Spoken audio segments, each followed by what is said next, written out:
جب پیچھے ایک صف میں کھڑا ہے کندھے کے ساتھ کندھا ملایا ہوا ہے، جب کندھے کے ساتھ کندھا ملایا ہوا ہے تو اپنے دل کو بھی اپنے مسلمان بھائی کے ساتھ ملا لے۔ مسلمان کو مسلمان سے کینہ نہیں اچھا، اور جس سینے میں کینہ ہو وہ سینہ نہیں اچھا، اور جس سینے میں کینہ ہو وہ سینہ نہیں اچھا۔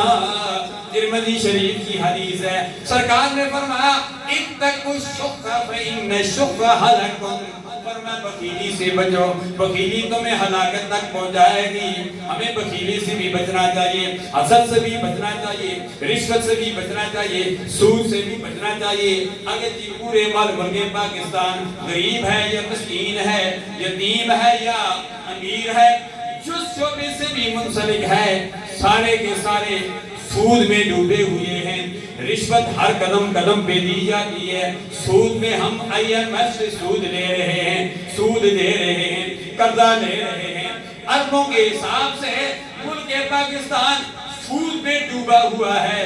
ضرورت اس امر کی ہے ہم سود سے، رشوت سے، بدعنوانی سے، اقربا پروری سے، ہم ان تمام مسائل سے چھٹکارا تب ہی پا سکتے ہیں کہ اس ملک پاکستان میں نظام مصطفیٰ صلی اللہ علیہ وسلم کا نفاذ ہو جائے۔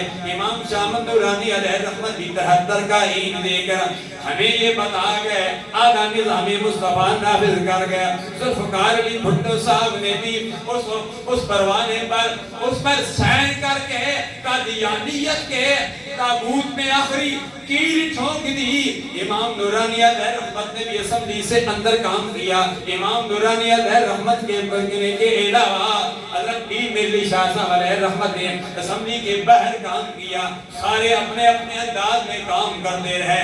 امیر المجاہدین علامہ خادم حسین رضوی صاحب کی ختم نبوت کے لیے کام کرتے کرتے چلے گئے۔ الحمدللہ ہم نے بھی چلے جانا ہے۔ ضرورت اس امر کی ہے ہم دنیا میں ایسی زندگی گزاریں اللہ بھی خوش ہو جائے، اللہ کا پیارا حبیب بھی خوش ہو جائے۔